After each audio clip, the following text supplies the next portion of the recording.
Hello and welcome to this edition of Minstrels on the Block, where we bring you the finest singer-songwriters in the Valley area. Today we have the Buddy Harden Band. How's it going, guys?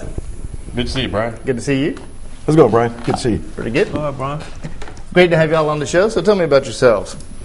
Well, I'm Don White. I play guitar with the Buddy Harden Band. I'm from Columbus, Georgia, live there now. And we formed this band in 2009, and we've been going strong ever since. Cool.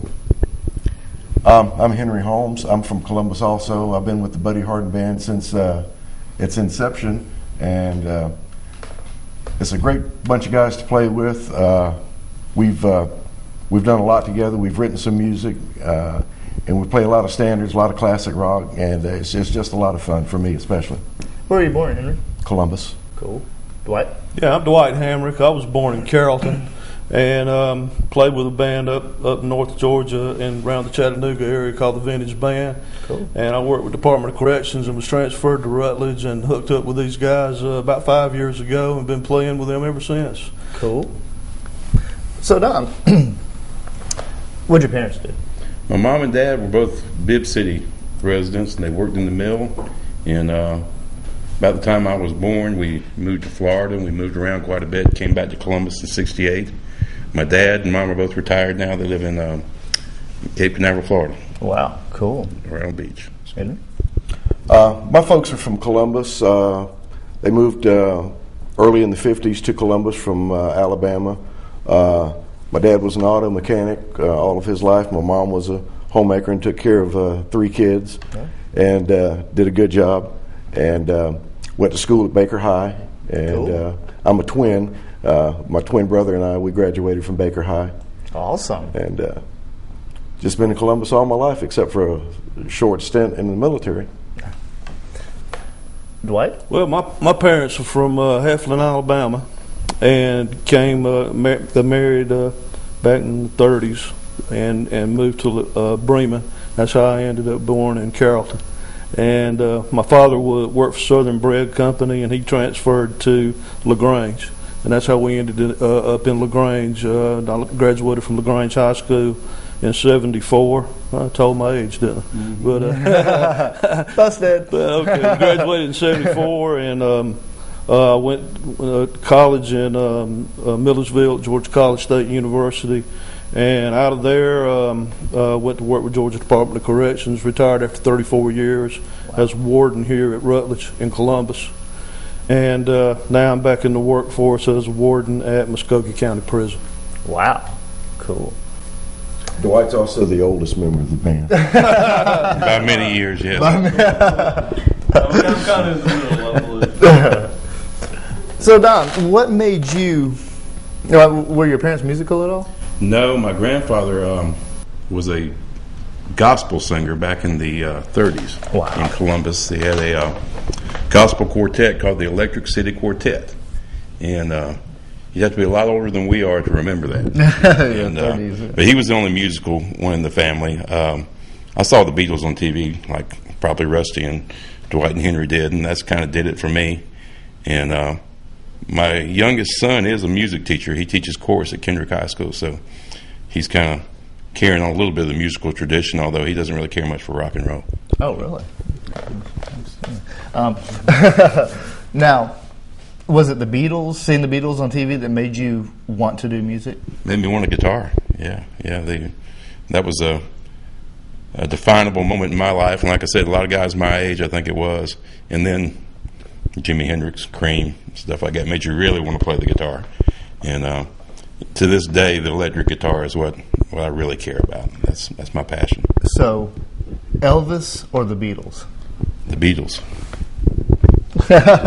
My mom liked Elvis. Elvis, I have the utmost respect for the king, but the Beatles. So, Henry, what made you start wanting to play music? When did you start? It was really kind of an automatic thing for me at an early age. I remember visiting my relatives and my mom's sister. She comes from a large family, and every time we would get together for a family gathering or something like that, one of the other bedrooms in the house would be covered with guitars, and generally after the meal of the day. Yeah. And these were all my aunts, so it was all female singers. They would grab their guitars and do harmonizing, a lot of gospel, a lot of country music. And I had uncles as well that would join in and sing along with them. But anytime my family got together, music was always, at some point during the evening, music was going to be a part of that. And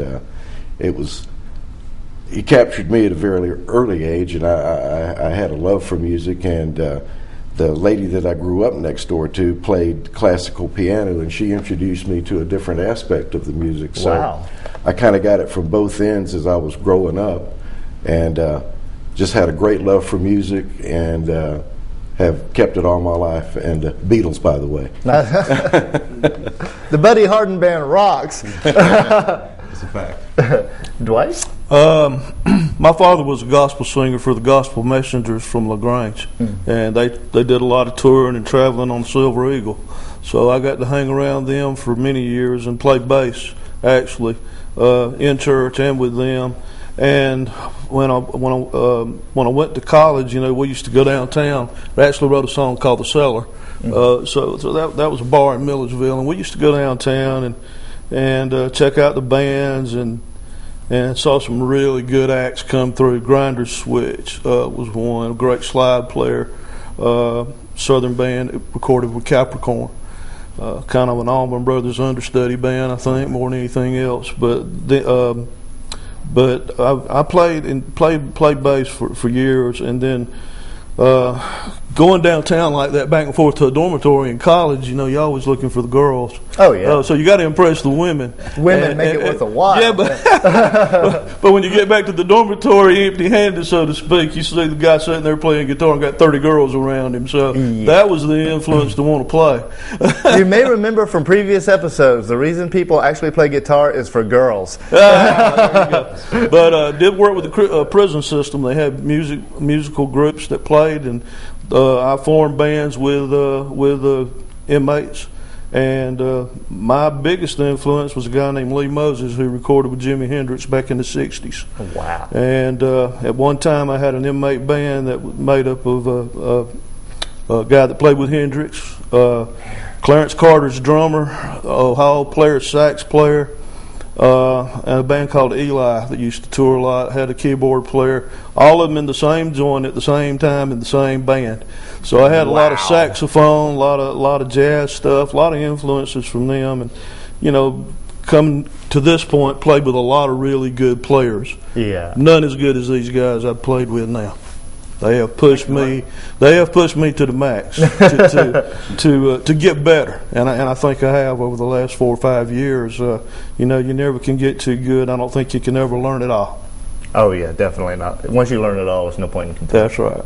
So, Elvis or the Beatles? Jimi Hendrix. Huh? Throw it in there. blues rock, man. Awesome. Now, how did the Buddy Harden Band get started? Well, we had a band called Rocket 88, and we had a really great singer, Taylor Christie. Love you, baby. And Christie started a family, and it was time for her to stop playing, which we all did when our kids were younger, too.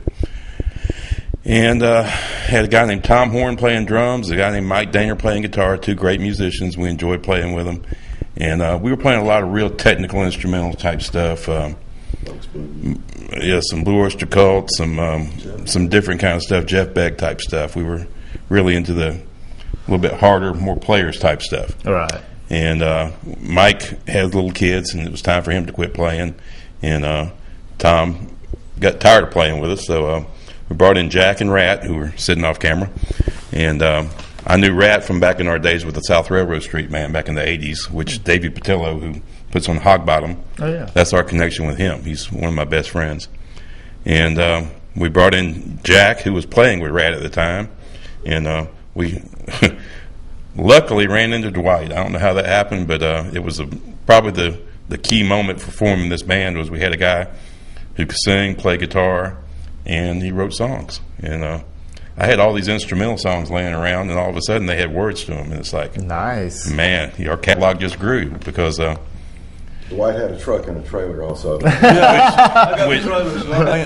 right. Which was Henry's main qualifications for originally being in the band, was he had a big truck. But awesome. We got Henry on bass, Dwight and I on guitars, Jack on drums, and Rat on lead vocals, and Dwight shares on lead vocals, and they're totally different. Rat does a lot of the anthem type stuff, Born to be Wild, anything that you stand up and shake your fist.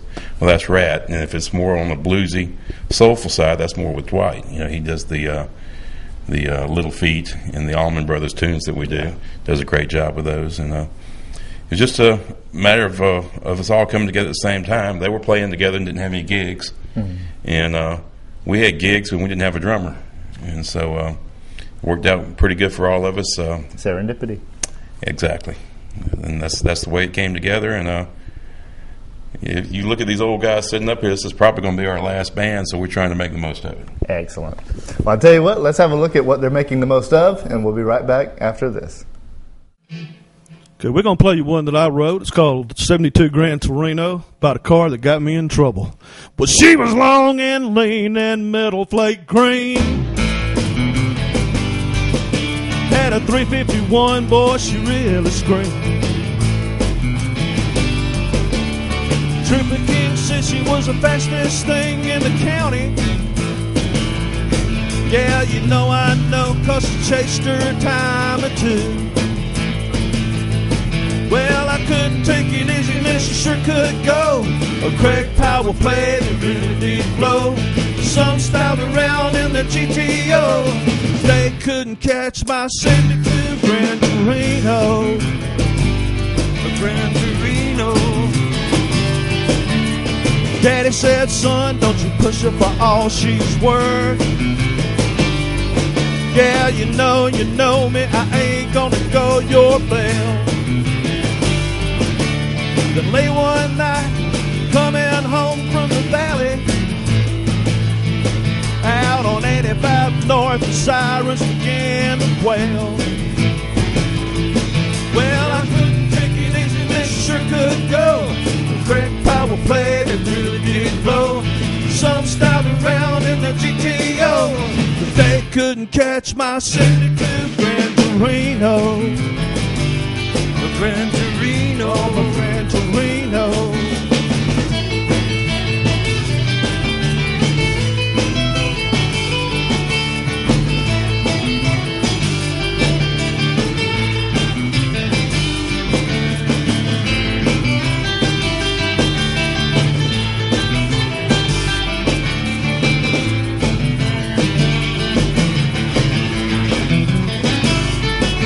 Well, I couldn't take it easy, man, she sure could go. Craig Powell played and really did blow. Some styled around in the GTO. They couldn't catch my 72 Grand Torino. A Grand Torino. Trooper King said, boy, I warned you, but you wouldn't listen. Yeah, you know I know, 'cause she chased her a time or two. Well, the judge said, son, you're gonna do 12 months for the county. Well, I guess you know by now what I had to do. Well, I couldn't take it easy, yes, she sure could go. I love the way she ate up the road. My Volkswagen Beetle moves a mile slow. I said goodbye to my 72